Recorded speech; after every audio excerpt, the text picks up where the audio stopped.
Queridos, vamos entrar agora no verso 4 do capítulo 2 de Hebreus.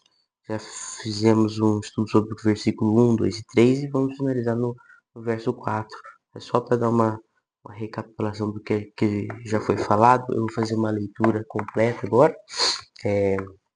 Vou estar usando essa Bíblia aqui, que é o Novo Testamento Judaico, tá bom?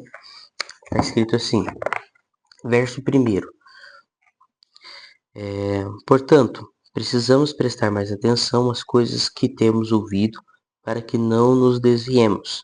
Pois se a palavra dita por Deus por intermédio de anjos se tornou obrigatória, de forma que toda violação e ato de desobediência receberão plenamente a devida punição.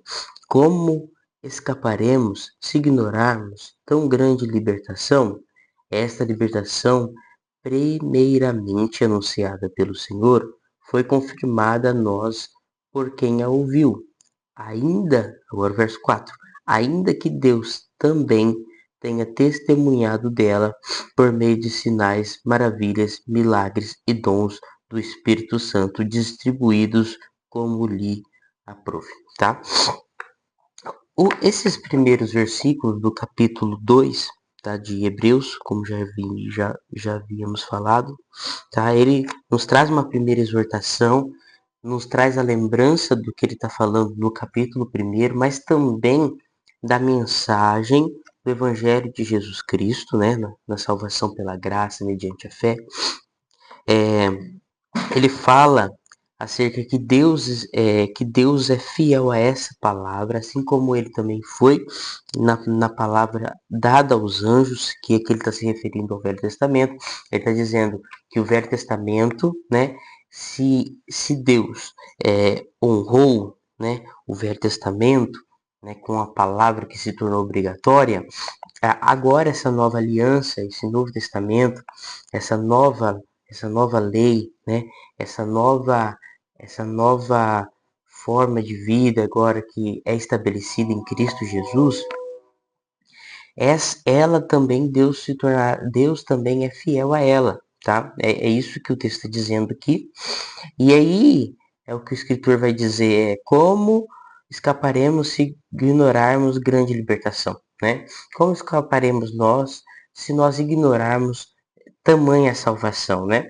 E ele completa que esta salvação, essa libertação, primeiramente anunciada pelo Senhor, foi confirmada a nós por quem a ouviu, né? Como já havia falado, ele já está relembrando acerca da mensagem da cruz, e ele está enfatizando, dizendo que não há outro meio, não há outra forma de nós alcançarmos essa salvação, se não for por intermédio de Jesus Cristo. E no verso 4, ainda no verso 3, ele fala que foi confirmada por aqueles que a ouviram. Então, aqueles que ouvem a mensagem do Evangelho começaram a crer nessa palavra, começaram a crer no Evangelho e então passaram a ter essa vida com o Senhor. E essas pessoas, elas testemunhavam na sua vida, nos seus atos, no seu dia a dia, acerca daquilo que essa palavra trazia para a vida deles. E é muito interessante isso daqui, porque o que o escritor aqui está dizendo? Está dizendo que a mensagem pregada do Evangelho foi anunciada, e aqueles que ouviram ela creram. E aqueles que ouviram ela e creram mostraram testemunho, confirmando que a mensagem que foi pregada. Então, ele está dizendo que é mais ou menos assim: foi pregado, você ouviu a mensagem, você creu na mensagem, acreditou no evangelho que foi pregado, creu em Cristo e recebeu essa salvação dada por ele. Quando você recebe essa salvação, agora a confirmação dessa salvação será demonstrada no seu dia a dia, no seu testemunho, na sua vida. E testemunho não é só você contar e dizer as coisas que Deus fez por você e as coisas que Deus, da onde Ele te tirou, da onde Ele te livrou. Não é só isso, mas sim a sua vida, tá? O seu dia a dia, o seu jeito de andar. E isso vai ser o reflexo das transformações que o Evangelho vai fazer na sua vida. Não é que você vai mudar por você ser uma pessoa incrível, boa, ou uma pessoa maravilhosa, não. Mas porque o Evangelho entrou como uma semente plantada em nosso coração, como uma fé. A Bíblia diz que a fé vem por ouvir e ouvir a palavra de Deus. Então, como vem a fé? A fé vem pelo ouvir a palavra de Deus.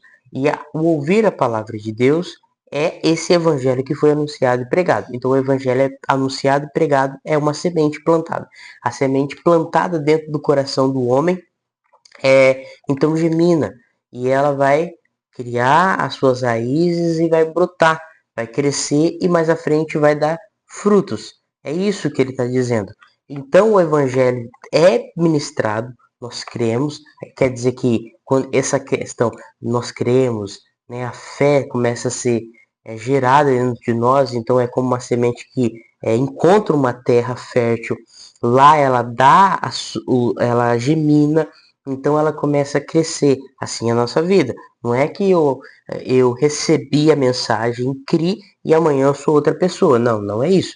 Eu recebo a mensagem, eu creio e amanhã essa mensagem começa a gerar dentro de mim, começa a geminar dentro de mim e começa a desenvolver a fé que outrora não tinha, agora eu começo a ter em Cristo. Essa fé através do ouvir a palavra, né?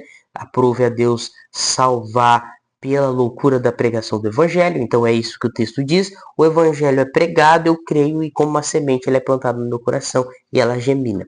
Ela gemina, ela vai crescer e ela vai dar frutos, frutos dignos de arrependimento, o fruto do Espírito, né? A gente vai ter também sendo aplicado na nossa vida. E essa semente que cresce e dá frutos é a transformação que nós passamos. Então aquela pessoa que geralmente tinha um vício, por exemplo, dá um exemplo, um vício de drogas ou em bebida, ela creu no evangelho. No outro dia, passa um, passa dois, passa 3 dias, ela começa a ser liberta, ela é liberta daquele vício e alguns dias ela começa a deixar aquilo de lado, deixar aquilo, daqui a pouco ela está completamente liberta. Ela deixou aquilo lá de lado. Por quê? Porque a mensagem do evangelho entrou no seu coração, ela criou, e essa mensagem, essa semente germinou lá dentro e fez com que esse fruto daqui a algum tempo começasse a aparecer. E daqui a pouco aquela perdição, aquela vida perdida, aquele pecado que te levava à destruição, que você era, por exemplo, um vício ou alguma coisa, uma mentira, seja um pecado muito grande ou seja um pecado pequeno, aí você começa a ser transformado pela mensagem do Evangelho, porque você creu. E essa mensagem começa, então, através do Espírito Santo, através da obra redentora de Jesus Cristo, trabalhar dentro de nós, no nosso coração, para que a gente gere, então, agora, frutos, que é essa transformação, que é o testemunho que ele está dizendo aqui. Então, a mensagem é ouvida e é confirmada por aqueles que a ouvem, e nós vemos isso nos testemunhos. Então, como nós podemos identificar uma pessoa que ela realmente tem, realmente creu em Cristo e foi salva? Essa pessoa, ela vai aparentemente dizer que creu, vai ser batizada ali vai querer batizar, então vai descer as águas do batismo, vai, por exemplo, começar a ir para a igreja, participar das coisas da igreja, se envolver, mas não é isso. O principal fruto vai ser no dia a dia, na casa, o marido que batia na esposa agora não bate, o marido que era um péssimo marido começa a melhorar, a esposa que era uma esposa ranzinza começa a ser uma esposa mais sábia. Tô dando exemplos, tá? O viciado em drogas começa a deixar as drogas, o bêbado começa a parar de beber, o homem que enganava, roubava, começa agora a querer não fazer essas coisas e a ter uma vida correta diante dos preceitos bíblicos que o Senhor estabeleceu na sua palavra. Então aquele homem torto que tinha aquela mulher torta começa a ter uma vida agora melhor, com fé, com verdade. Não que ele não vai errar, ele vai, mas ele vai tentar acertar cada vez mais. E isso não vem de nós também, tá? Isso vem através do Espírito de Deus que trabalha o desenvolvimento dessa semente no nosso coração, que é a pregação do Evangelho, que nós cremos, acreditamos e nós vamos então refletir isso no nosso testemunho, no nosso dia a dia.